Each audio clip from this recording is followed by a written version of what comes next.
ის აკონტროლებს ყველაფერს. საზოგადოებაში მას ასე ახასიათებენ. რადგანაც იქმნება შტაბ-ეჭდილება, რომ სახელმწიფო მნიშვნელობის ნებისმიერ გადაწყვეტილებას მარტო იღებს.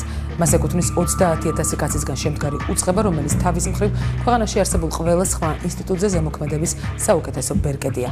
მას საუკეთესო პოლიციელის სტატუსი აქვს და მისი სახელი შიშთან ასოცირდება. ეს ერთი მხარე.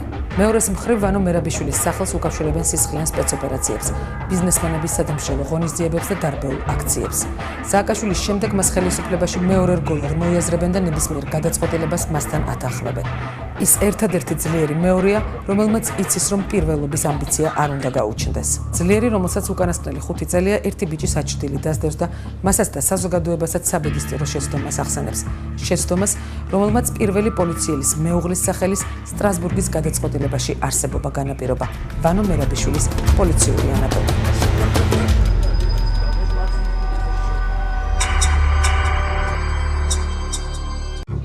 ივანე ვანო მერაბიშვილი დაიბადა 1968 წელს 15 აპრილს სოფელ უდეში, ადიგენის რაიონში. 1992 წელს დაამთავრა თბილისის ტექნიკური უნივერსიტეტის სამთო ფაკულტეტი. 1992-95 წლებში მუშაობდა საქართველოს ტექნიკურ უნივერსიტეტში და აგრარულ უნივერსიტეტში ლაბორანტად, უფროს ლაბორანტად, ასისტენტად, უმცროს მეცნიერ თანამშრომლად. 1995 წლიდან მიწის მესაკუთრეთა უფლებების დაცვის ასოციაციის პრეზიდენტი იყო. 1996 წელს თავისუფლების ინსტიტუტის ერთ-ერთი თანადამფუძნებელი გახდა. ჰყავს მეუღლე თამარ სალაყაია და 2 ვაჟიშვილი. 1999 წელს მერაბიშვილი აირჩიეს საქართველოს პარლამენტის წევრად. 2000 წლიდან საქართველოს პარლამენტის ეკონომიკური პოლიტიკისა და რეფორმების კომიტეტის თავმჯდომარე იყო. 2004 წელს ვარდების რევოლუციის აქტიური მხარდამჭერი იყო. 2004 წელს 26 იანვარს პრეზიდენტმა სააკაშვილმა დანიშნა პრეზიდენტის თანაშემწედ ეროვნული უშიშროების საკითხებში და ეროვნული უშიშროების საბჭოს მდივნის მოვალეობასაც ასრულებდა. ამავე წლის 7 ივნისიდან 18 დეკემბრამდე გახლდათ საქართველოს სახელმწიფო უშიშროების მინისტრი.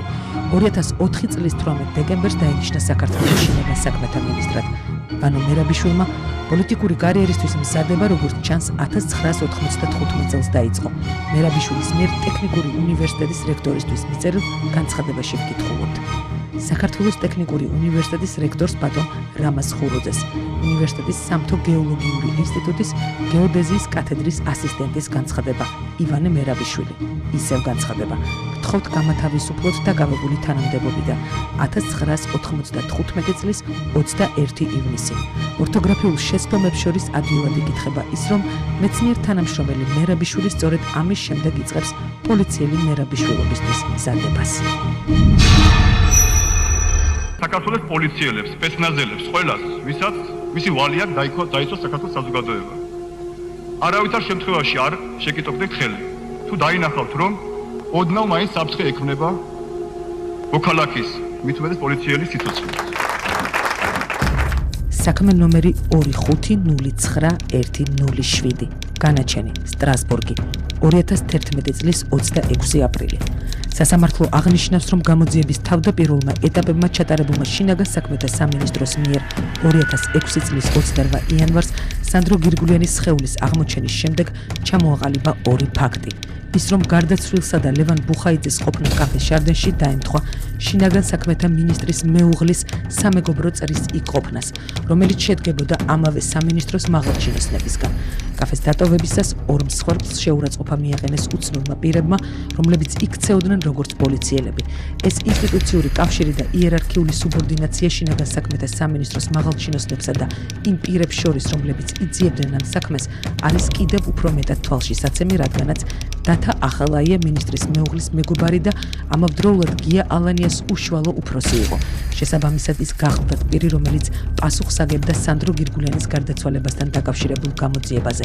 ინტერესთა ამ კონფლიქტის არსებობა სასამართლოს აზრით შემდგომში გამწვავებულია იმ მიზეზით, რომელიც საჯაროდ არ ყოფილა ცნობილი.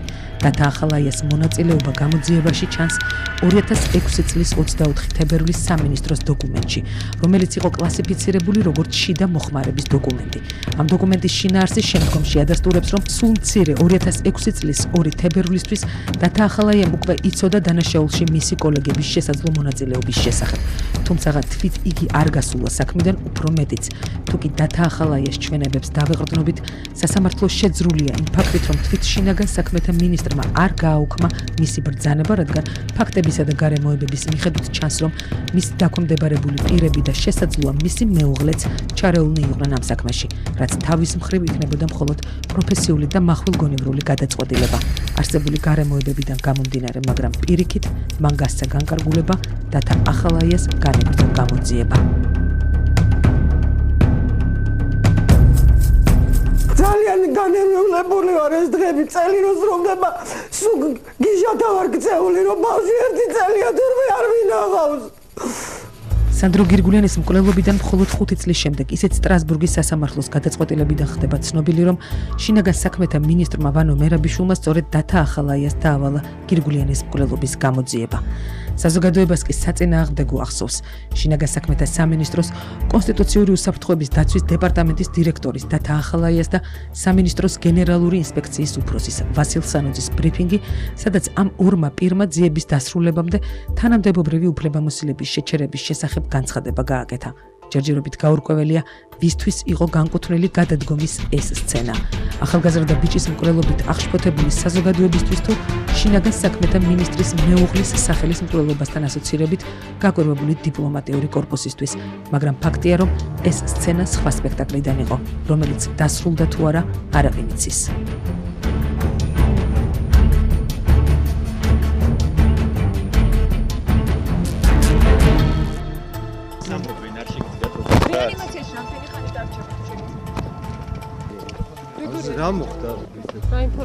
სტრასბურგის სასამართლოს გადაწყვეტილების გამოცხადებიდან რამდენიმე დღის შემდეგ ვასილ სანოძის თვითმკვლელობის მცდელობის შესახებ ინფორმაცია გავრცელდა.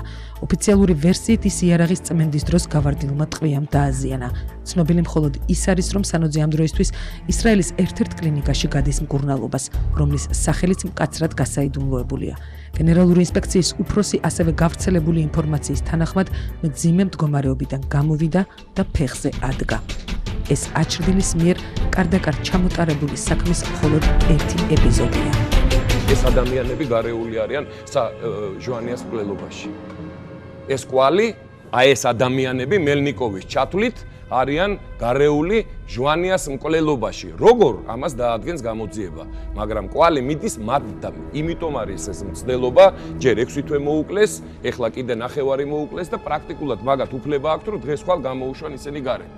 იმიტომ რომ ისინი გარეული არიან უამრავ ბოროტმოქმედებაში, რომელიც მერაბიშვილის ხელით არის ჩადენილი ამ ქვეყანაში და მინდა გითხრათ სრული პასუხისგებლობით, რომ ამ ადამიანებამდე მიდის კვალი ზურაბ ჟვანიას მკვლელობასთან დაკავშირებით. იმიტომ მიდის ისეთი დაცვა მაგათი. სულ რო არ ვიყოთ ჩვენ, არც ხაინდრავა, არც გაჩეჩილაძე, არც გრეჩიხა პატარა, არც ალასანია, სულ რო არავინ არ ვიყოთ. და ქართული საზოგადოება არ იყოს, აი ეს ნიაღვარი იმ ბოროტმოქმედების, რომელიც ჩადენილი აქვს და რომელიც მოედინება მისი გარემოცვიდან, აი ის წალეკავს მაგას და წალეკავს ძალიან მალე. მინდა გითხრათ, რომ მოხდა დღეს გამოხდა უდიდესი ტრაგედია. დაღუპულია საქართველოს პრემიერ-მინისტრი ბატონი ზურაბ ჟვანია.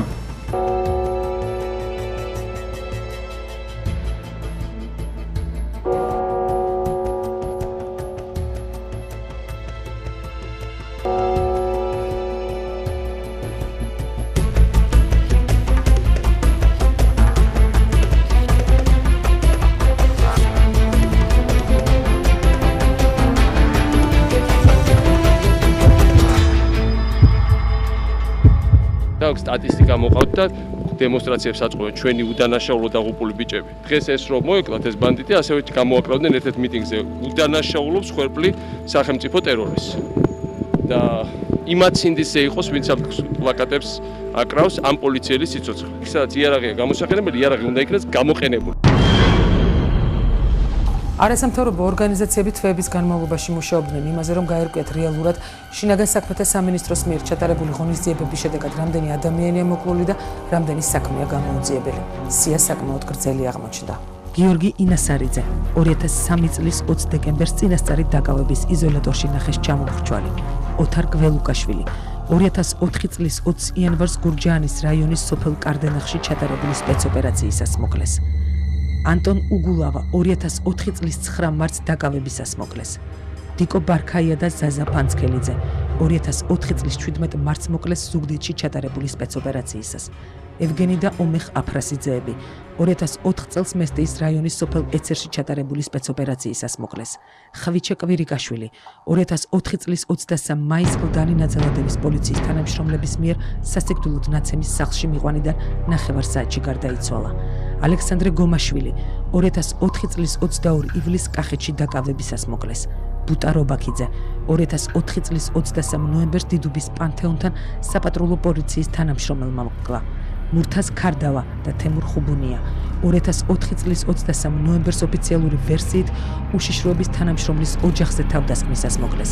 სულხან ლომიძე 2004 წლის 21 დეკემბერს ხელვაჩაურში ჩატარებული სპეცოპერაციისას მოკლეს.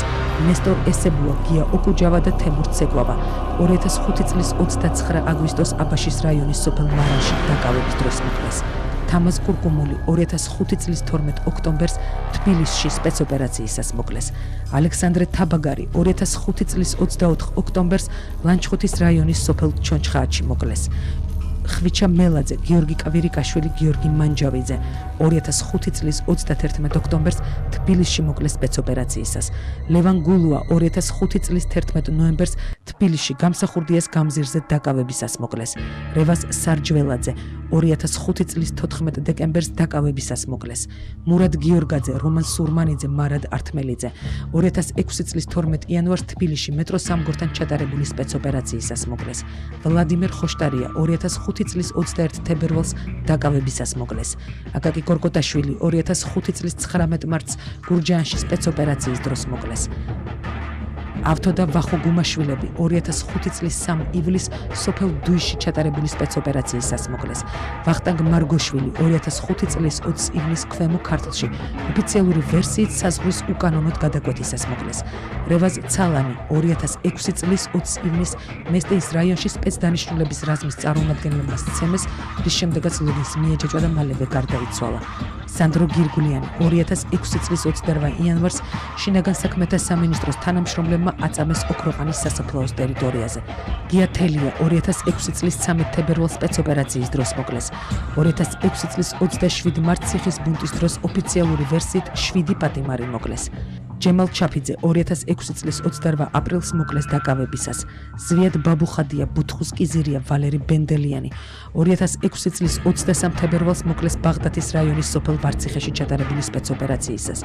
ზურაბ ვაზაგაშვილი და ალექსანდრე ხუბულოვი 2006 წლის 2 მაისს კორტებთან ჩატარებული სპეცოპერაციის დროს მოკლეს. მიხეილ ბერძენიშვილი 2006 წლის 9 ივნისს საგარეჯოში დაკავებისას მოკლეს. გელა ცინდელიანი 2006 წლის 1 ივლისს ჭუბერში ჩატარებული სპეცოპერაციისას მოკლეს. ხვიჩა კოკაია 2006 წლის 23 აგვისტოს ხობის რაიონში სპეცოპერაციისას მოკლეს. ვალერი ფხალაძე 2006 წლის 7 დეკემბერს ქუთაისში პოლიციის მიერ მიღებული ჭრილობების შედეგად გარდაიცვალა. მიხეილ კარაკოსიანი 2007 წლის 2 აპრილს ახალციხეში პატრულმა მოტოციკლის გაჩერების მოთხოვნაზე არ დამორჩილებისთვის მოკლა. გიგა ჭარბაძე 2007 წლის 25 მარტს თელავში დაეჯახა ავტომობილი, რომელსაც პატრული მართავდა. ალექსანდრე ხოსიტაშვილი 2007 წლის 14 აპრილს სოფელ დიღომში პოლიციის მიერ ცემის შედეგად გარდაიცვალა. ოლეგ მესხიძე 2007 წლის 9 მარტს სპეცოპერაციისას მოკლეს. ჯუმბერ ნაგერვაძე 2007 წლის 15 ნოემბერს ოფიციალური ვერსიით ბათუმის იზოლატორში თავი ჩამოიხრჩო. თენგიზ გოგია 2008 წლის 1 თებერვალს საკუთარ სახლში სპეცოპერაციისას მოკლეს. როლანდ მახარაძე 2008 წლის 5 მარტს ოფიციალური ვერსიით ბათუმში მძევლების გათავისუფლებისას მოკლეს. გიორგი გამცემლიძე 2008 წლის 8 მაისს რუსთაველის მეტროსთან მოკლა პატრულმა. როინ შავაძე 2008 წელს 16 აგვისტოს ბათუმში მოკლეს წამებით. პატა ქარდავა და დავით ცინდელიანი 2008 წლის აგვისტოში გაუჩინარდნენ საეჭვო ვითარებაში. ნატა ჯიჭონია 2008 წლის 1 სექტემბერს ზუგდიდის რაიონის სოფელ რუხში დაეჯახა მანქანა, რომელსაც ნასვამი პოლიციელი მართავდა. ალექსანდრე კვეზერელი 2008 წლის 29 სექტემბერს გურჯაანის რაიონის სოფელ ზიარში შინაგან საქმეთა სამინისტროს თანამშრომელმა მოკლა. ზურაბ მანთაძე 2008 წლის 30 ნოემბერს რუსთავის გზატკეცილზე ოფიციალური ვერსიით დაკავების შემდეგ საპატრულო პოლიციის ავტომობილში ავტოსაგზაო შემთხვევის შედეგად გარდაიცვალა. გია ტრიალაშვილი 2009 წლის 20 მაისს თიანეთის გზატკეცილზე ჩატარებული სპეცოპერაციის შედეგად გარდაიცვალა. ჯიმი მეგრელიძე 2009 წლის 9 მაისს ზუგდიდში დაკავებისას მოკლეს. მამუკა ჩარჩხალია 2009 წლის 15 ივნისს რუცუბიძის მესამე პლატოს ასახვევში მოკლეს. ვარლამ ნემსიწვარიძე 2009 წლის 19 აგვისტოს ძევლის გათავისუფლებისას მოკლეს.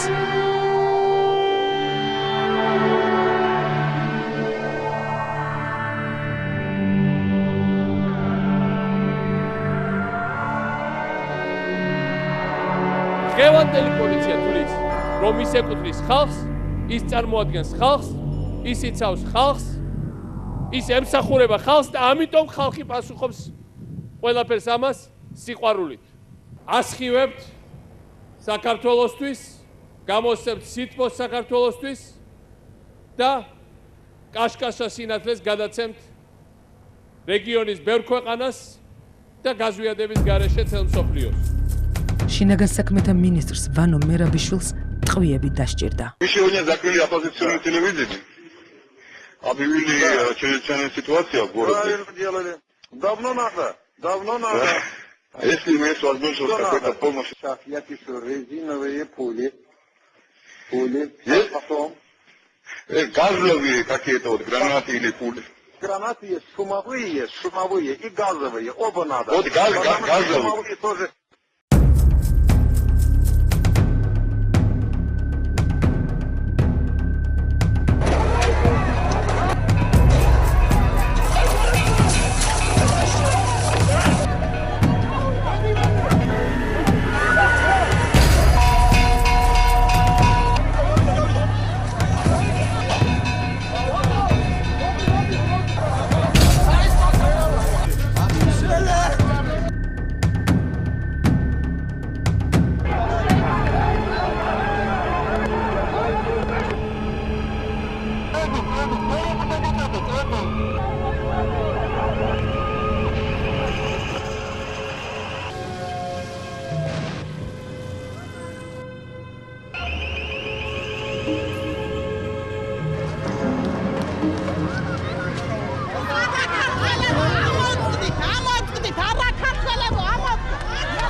ნულოვანი ტოლერანტულობა წვიმანი დანაშაულის მიმართ.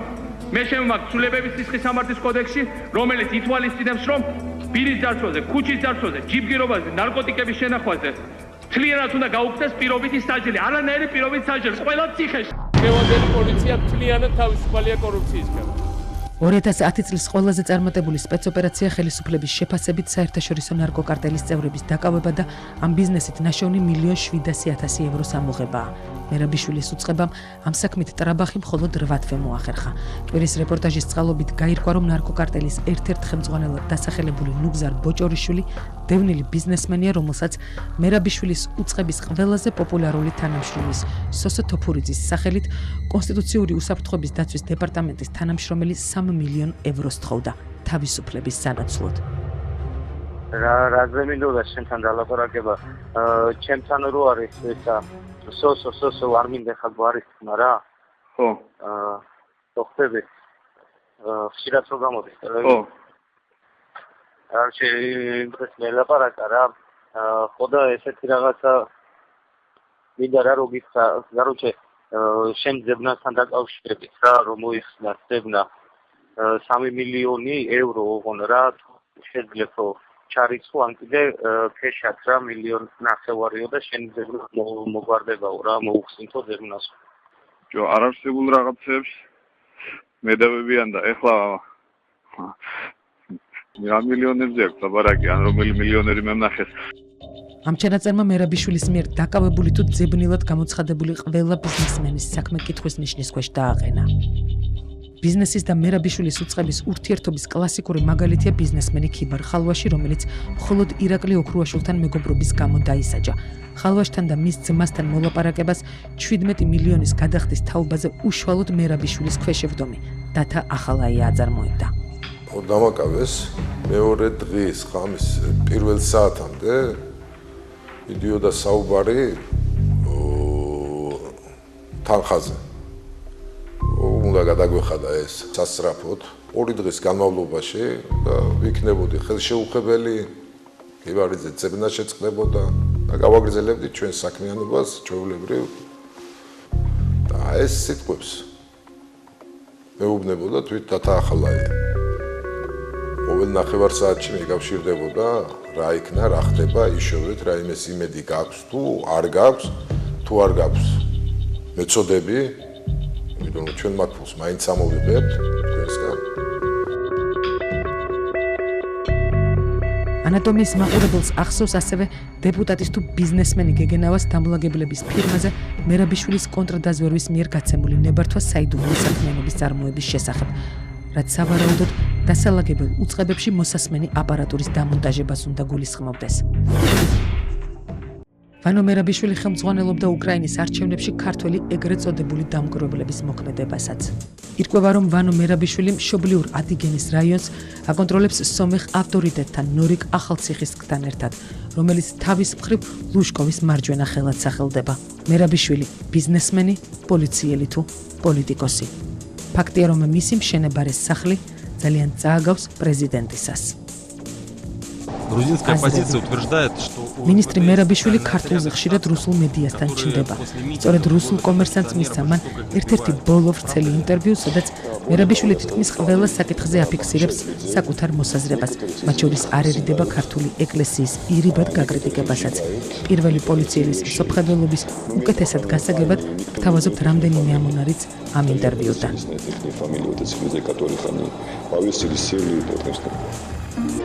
ბოლო დროს მოსკოვსა და თბილისს შორის კონტაქტები არ არსებობს და გამონაკლისი მხოლოდ საეკლესიო ხაზია.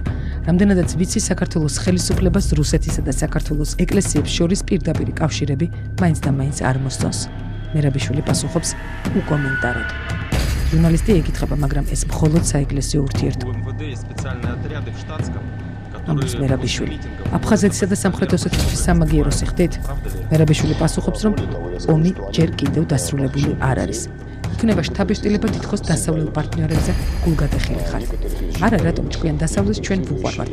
უბრალოდ ჩვენ გადაწყვეტილებებს თავად ვიღებთ და არავის ვუსმენთ. ნამყოფი ხართ კარალეთში, ჩვენი სპეცრაზმის ბაზაზე.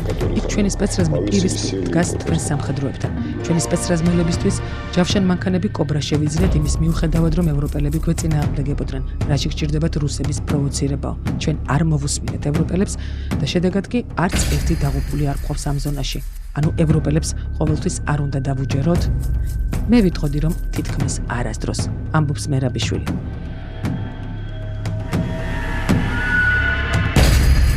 საინტერესოა, ვის უჯერებს შინაგან საქმეთა მინისტრი სააკაშვილის გარდა.